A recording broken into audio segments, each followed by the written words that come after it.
Olá, queridos amigos, queridas amigas. Louvado seja o nome do Senhor Jesus. Que prazer, que satisfação de nós separarmos este momento para nós estudarmos a Palavra de Deus através da lição da Escola Sabatina, para nós obtermos conhecimento, entendimento e sabedoria. Que todos tenham realmente um dia prazeroso e deleitoso ao lado do Criador do Universo. Vamos à lição? E hoje, sábado 21 de março de 2026, inicia-se uma nova lição, que é a lição de número 13, que ela tem como título Permanecendo na Vontade de Deus. É esta lição aqui, meus amigos. Permanecendo na Vontade de Deus, que é a lição de número 13.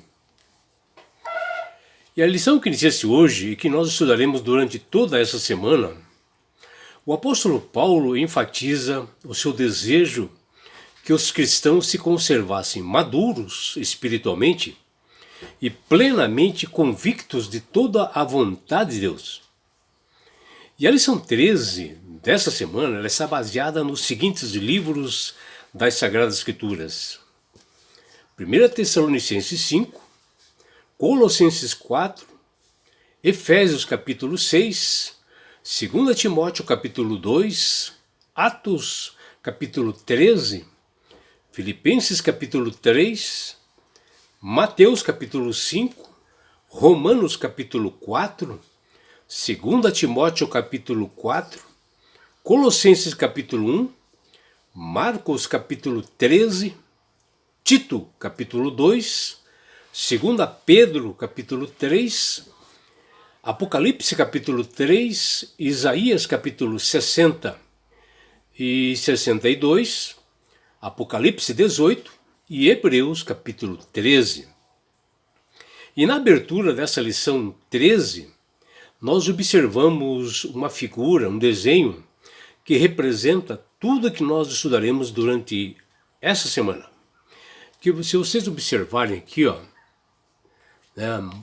este desenho, no centro nós temos vários corações azuis, agarrados a uma árvore, cuja árvore representa Jesus, que é a videira, que é a verdadeira videira, que é Cristo, Então esses corações azuis que estão agarrados a esta árvore, que é a videira, são pessoas que são comprometidas com Cristo e que vivem uma vida consagrada a Ele e permanecendo ligadas a Ele, Jesus, transbordando assim de pleno conhecimento e vontade, e ali eles começam a amadurecer espiritualmente.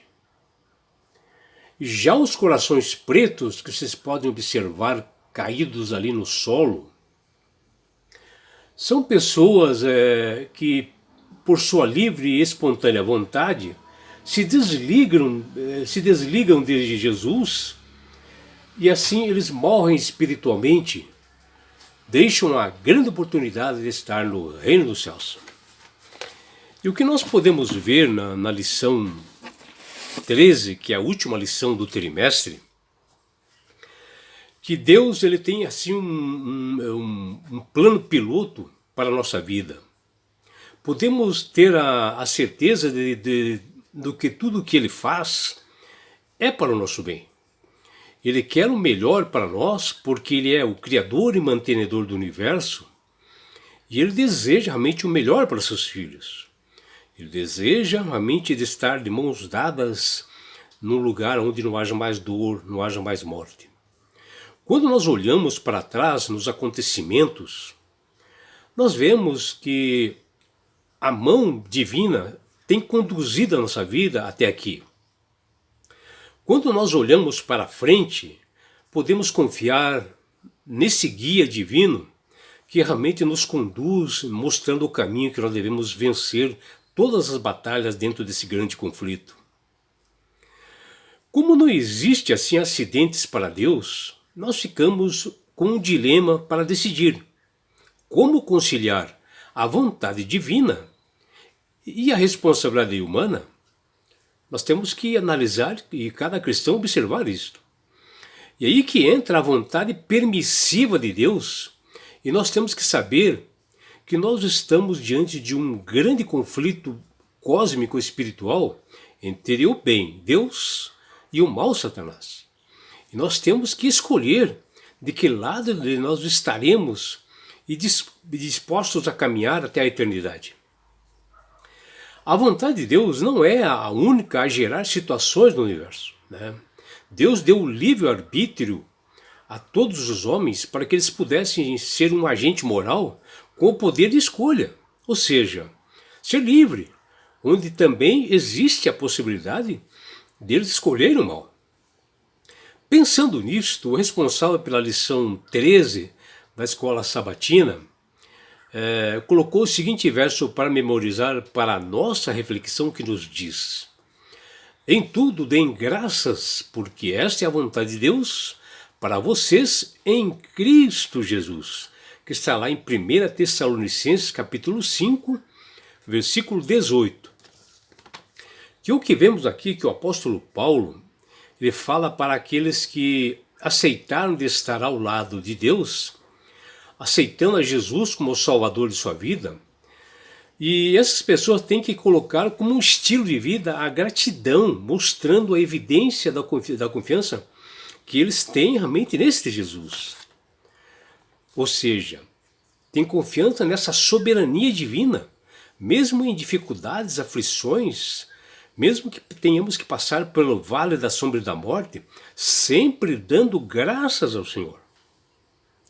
Na carta de Paulo aos Colossenses, é repleta de amor e sinceridade, e a preocupação desse apóstolo com a igreja de Colossos, e no final ele está muito agradecido pelos seus colaboradores, como Tíquico, Onésimo e tantos outros irmãos que o ajudaram nessa caminhada de proclamar o Evangelho. Já no livro de Atos, Paulo narra que começou a sua jornada missionária com Barnabé. Depois ele se uniu forças com Silas. E ao longo do livro ele menciona outras pessoas, com uma visão assim geral de suas 3 viagens, né?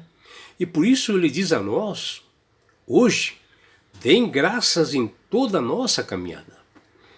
E nessa lição dessa semana, nós examinaremos a estratégia de Paulo em sua missão, que envolvia o uso de um eficiente tempo, recursos para planejar e alcançar pontos do Império Romano, assim como auxiliar, treinar seus obreiros que eles tinham potencial para alcançar cidades vizinhas e vilarejos, porque ele, Paulo, se encontrava prisioneiro, estava preso. E as cidades que os colaboradores de Paulo atuavam, né, foi Colossos, Laodiceia e Herápolis. Mesmo preso no cárcere, ele jamais deixou de fazer a vontade e o querer de Deus, enviando cartas, né, que ele conectava, interagia com pessoas em todas as igrejas. E pela sabedoria, o apóstolo reconhecia que o sucesso da missão dependia da colaboração de todos, que sejam judeus, sejam gentios, sejam homens, sejam mulheres. Todos eram bem-vindos na seara do Senhor. E a lição dessa semana, essa lição 13, nós nos aprofundaremos em detalhes diários, em estudos assim bastante aprofundados. Ele enfatiza 3 pontos assim importantes. Primeiro ponto, a missão ela é um esforço colaborativo de pessoas que trabalham unidos em estreita conexão, e Paulo descreve cada pessoa que o ajudou nessa caminhada, que foram os seus obreiros e colaboradores, que foi o caso de Tíquico e Onésimo e tantos outros ali em Colossos. O segundo ponto, por ser um esforço colaborativo, líderes, missionários devem atuar com esse propósito na mente, para que os membros da igreja se conservem maduros de fazer a vontade de Deus, que é o assunto principal da lição. O terceiro ponto é que o amor profundo por Jesus, quando uma pessoa é consagrada, que passa a amar seu Salvador, tudo isto elimina qualquer possibilidade de compromisso com os padrões do mundo e com o materialismo que caracterizava os povos na época e muito mais nos dias de hoje. E assim, meus amigos, minhas amigas, aquele que se rende a Cristo torna-se uma fortaleza mantida por Ele em um mundo revoltoso que nós encontramos nos dias de hoje. Que você, meu amigo, minha amiga, possa ter sabedoria. Se você não tem, busque realmente ao Senhor. Dobre seus joelhos, faça uma reflexão na sua vida e busque essa sabedoria através da palavra de Deus, para você ter esse entendimento de que realmente existem dois grupos que serão os salvos e os perdidos. E você vai decidir, meu amigo. E Deus vai respeitar a sua decisão. Que você tenha realmente um dia bastante belo, inundado pelo poder de Deus. É o que deseja seu amigo João Carlos Amorim.